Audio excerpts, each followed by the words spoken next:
We're live. We're back. I'm excited to be here. Happy Friday. And it's August 1st. Man, this year, I know everybody always says this all the time, and maybe it is stupid, but it does feel like the year is flying by.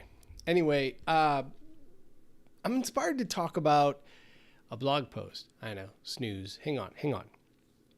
Back in 2019, I came across a blog post. It was trending at the time in every social channel, I think especially on Twitter, and there was a lot of conversation about it. And the blog post kind of rewired how I thought about how I would like to deliver creative services. I was just starting to believe that I was about to take the leap, or I was in end of 2019, literally taking the leap. The blog post dropped in December of 2019, and I had just been laid off from a corporate job back in October.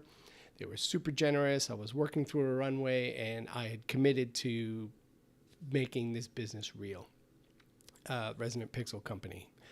And I knew I was going to launch in January, no specific reason other than we were entering the holidays, and I wasn't going to launch it during the holidays. I needed to get a brand together and some other things.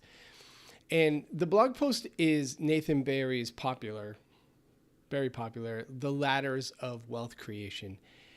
And like I said, it helped me reframe the kind of offerings that I wanted to generate business with and how I wanted to help these companies. And when I launched the business right out of the gate, I was thinking, well, sure, take all comers. So we did some project work, but I was mostly thinking retainer-based engagements right out of the gate. I was already looking for recurring revenue and a way to build a business that would scale, but also maybe not rely entirely on my time. And I know retainers don't necessarily do that. They are still very much time for money, but I was already thinking creatively about packaging things as the core offer, not as a secondary thing. Like most creative service companies, most agencies would think, oh, here's a project, and this is the project fee, and it's based on time. And if it's a fixed bid, then you compress time to improve profitability. If it's not a fixed bid, then you are basically charging for the hour, and then the client wants to compress time. So it's been 6 years since this blog post dropped, and I thought about it the other day because somebody mentioned something and it reminded me, oh, I should probably check in on that blog post and see if it's still relevant in 2025, 5 years after launching my business. And this December, 5 months from now, the blog post will be 6 years old. And I wonder if the ideas in it remain relevant and if they stick, if they've had staying power. Because my business has changed entirely in the last 5 years. We still offer creative services, but we offer it very differently. And I'm going to share my screen now and show you the blog post, and let's have a chat about it. So share browser. Here we go. Thank you, Ecamm Live. This app is awesome. Anyway, you're looking at this window, and what you're seeing is the ladders of wealth creation, a step-by-step roadmap to building wealth. I don't know why I just read that. You're perfectly capable of doing so. And if you're not familiar with Nathan Barry, he is one of the founders of Kit. At the time of the writing of this, it was called ConvertKit. They have since rebranded. And here's the general principle. There are 4 sort of tiers or columns on this ladder. The first one, I'm going to zoom in here. I don't know if this is going to be blurry, is exchanging time for money. So if you have a jobby job, if you're a salaried worker or an hourly worker, you're just essentially exchanging time for money. They're buying your time. You're going into the office or you're going into the HQ and you're doing the work. And when you're done working, you walk away. And the general principle is that it's a 40-hour thing or a 20-hour thing or whatever you've been hired on for. So then this is kind of where I got started, your own services business, where managing a team to do service work or charging by the project or hourly work for clients. This is a lot of copywriters, designers, people who do media services, paid and organic search content.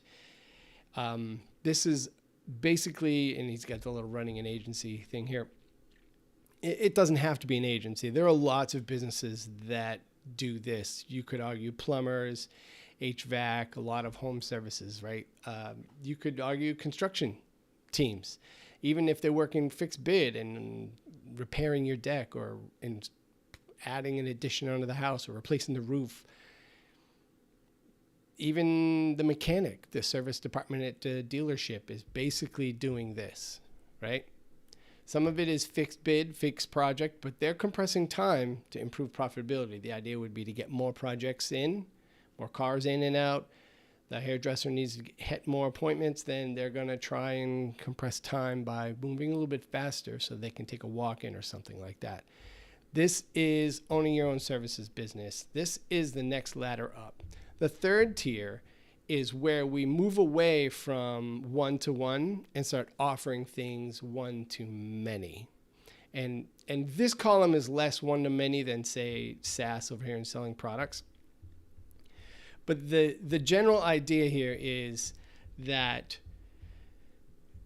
when you start thinking about a business that can scale without you, and this was where my head quickly went to after I was doing project work and retainers. We were creating social content, doing websites on Shopify, WordPress, Squarespace, Wix. We were taking all comers, like I said. And the problem with that is it's hard to hire, it's hard to manage SOPs, it's hard to do all kinds of business administrative things to help create an environment where outputs are consistent and the quality is always really incredible. So that was a massive challenge. So we had started chipping away at some services, like getting rid of Wix support and WordPress and eventually Shopify. And now we just do Squarespace. And this allowed me to move into recurring productized services, right? So and you can have a thing where you edit a certain number of videos or you write a certain number of blog posts or news articles or press releases for a fixed rate. And that's still one-to-one, but it is a recurring revenue source. This is kind of retainer-ish, but instead of having a conversation about time and how much time is used, you're making it focused on deliverables. And that's why it sort of teeters into the productized offering area, right? Because when you're outcome focused and you're selling the outcomes, then it is more tangible. The challenge with selling time, and why time for money down here at the bottom is the least valuable, is because it's arguable how much can get done and it is not tangible. Time is always moving. So recurring services provided by employees, like now you have teams of people that are doing some of the work for you. So my time isn't always required. I have people that help me do some of the tasks inside of the business so that I don't have to do all of that. We can get more done. And it doesn't always require my time to get some things completed, which is a huge relief and not unique to my business, obviously. Everybody works somewhere. Everybody works for someone. So then you get into selling consulting packages, which I do and have done, and then fixed scope for a fixed price, like I mentioned. When you're outcome based, that is absolutely productized, even if it is delivered one-to-one, because of the magic of being able to hire. You're able to scale how many people you can serve. So it doesn't always, but it can move you away from one-to-one. One client, 1 hour, one client, one deliverable.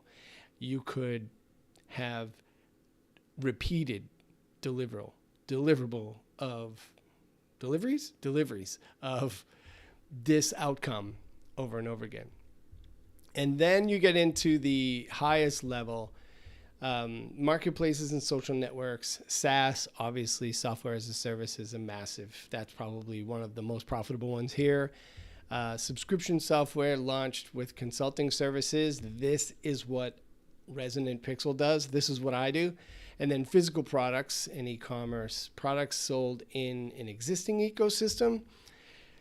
This one's a little arguable. I think over time, this one has changed a little bit, because you could argue that this definition meets that of, say, an Etsy store, or selling on Pinterest. And those are productized, but I would argue you don't own those customers. They're not your customers, so you're beholden to others. So that one is a little fuzzy to me. I think over time that has changed a little bit. And then obviously digital products, ebooks, courses, downloadables. I would argue since 2019, this one has changed dramatically. We're seeing a massive demand release, like loss of demand for digital products with the proliferation of LLMs like ChatGPT and Claude. AI is telling people how to accomplish things, and people are getting comfortable asking how to accomplish certain things, and it is eroding course sales. I'm seeing it with my course, and I've talked to a couple other course creators who are seeing it with theirs as well. Sales are dipping dramatically. In fact, in the last 2 months, they've fallen off almost entirely. So I think this one has changed mostly because of the technical landscape, but how we work as a society, the cultural changes have been affected so dramatically by AI that this digital products one is going to be probably the one that has changed the most in this entire thing. So I wanted to revisit this because I think some of these things have changed, but I'm glad I'm revisiting it because the principles have not. I think the lines between creator, founder, freelancer have blurred a little bit. Back in the day, someone like, I think Seth Godin had said, if you're selling time, you're a freelancer. If you're selling products and it don't require your time to sell, then you're an entrepreneur. And that's a fairly binary way to phrase it. He says, if you're a creative agency and you're doing something based on time, then you're a freelancer. You've just scaled freelancing. I don't think things are quite that binary anymore. And I also think that attention has become the most valuable currency. I was on here just a week ago going on and on about the connection economy and how selling time has changed, and the perception and the value of many of our deliverables has changed entirely because distribution now beats perfection, which is a weird thing to say as a creator, but that's true. And look, platforms like YouTube, email, LinkedIn all offer more direct paths to ladder 3 and 4 than maybe they ever have before. So in one way, things may have changed, maybe you could say for the worse for digital products down here in the lower right. But you could argue that these middle two columns are more valuable than they were in 2019 because of the direct communications that some of the social channels have afforded us. Like I'm in here right now talking to you live, making this video. That is direct content creation. And I'm able to go direct to market with an idea or a concept. So, he does a really great job of explaining each one of these in far more detail than I've given you here, because let's face it, this is the intention here is to make a 10 to 15 minute video-ish. I don't really care about the length in general, but as you could see by the size of this scroll bar, this is a long article. And I highly recommend it. You can get it at nathanberry.com, wealth creation, right? Like I think that and I'll put this link in the show notes and share it with you. I think it's still totally relevant. There's a couple of places inside of it, like I said, that have definitely experienced some shifts since 2019. But I went back earlier this week. I think it was Sunday morning, cup of coffee. I sat here and I read the entire article again and noted, and I put in my Apple Notes here, what has changed. And I just came in here to riff on this and share this article and do this sort of creative exploration here to say, has it really shifted? So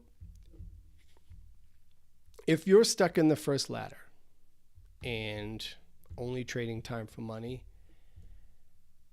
I highly encourage you to read this blog post. It changed my mindset, and I'll tell you where it went. After reading this blog post and then getting spun up in this business and active, I saw some of the pain points firsthand of the first two rungs, the first two sort of columns. And that led me to read John Warrillow's book, Built to Sell. And that inspired me to start productizing my offer into a subscription. And then once I did that, I realized I'm still struggling to expand my one-to-many. And that led me to join Greg Hickman's alt agency community, and that consulting and the sort of courses inside of there, it's a bit of a playbook on how to think about expanding that go-to-market strategy and operational strategy. And it's been incredible. I'm still in the community and I think it's amazing. So anyway, I hope this was interesting. I enjoyed it. I found it pretty interesting. And I'm getting sick of these thumbnail moments. I don't know if you've noticed, I've tried to sneak them in at the end, like, or say like sign off with a hand up or finger up or something like that. Thumbnail moments have been a thing. They've been a whole thing. I've realized I don't like making the thumbnails. Maybe that's what's really happening here. Anyway, I hope you have a great weekend. I'll be back here. Like, subscribe, hit the bell for notifications when we'll go live next. I super appreciate you sitting here for 18 minutes. That is amazing. And on Monday, I think I have a small announcement to make. I think that's what's going to happen Monday. Hopefully, fingers crossed, I have all the information I need to make a small announcement on Monday. So look, I hope you have a tremendous weekend, and I will talk to you later.